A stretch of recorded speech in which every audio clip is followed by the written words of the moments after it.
thu khát in xe nghe anh lao khát custom này te hi jevin lom pi khana pus numei khat arong manu athin alom sungwa arong ma pan la anabole anala choi na chu ama mi la choi rin Pengpalep anangoi Pengpalep ango chu ako mu chu Moldang kai noi Pengpalep gian sót bawa na sapham ati gian sót bawa na sap chu thong thung lo vai mo chung liang ping pa nang gol ngai ati hi chu gol lui thu chang la chang ai akai hin se nge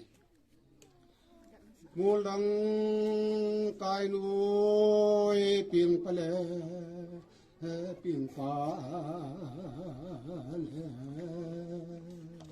gol ngai nahi mo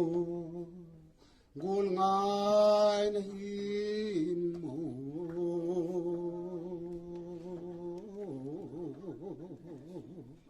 o jan so pawan sa samam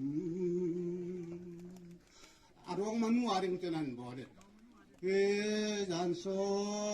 pawan sa thung lung loi mu chung liang ping pa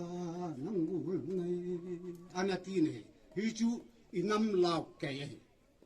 chule tu khang tha la khang lui hung ki khen ding ji hin la ahin bol ki ni tu lai khang tha khang nu gul khang nu giang wa bang sim le mal kom lai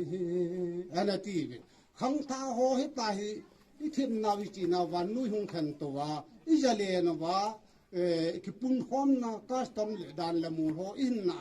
sa lu di hi anala chai na wa ai chu inam la wa hi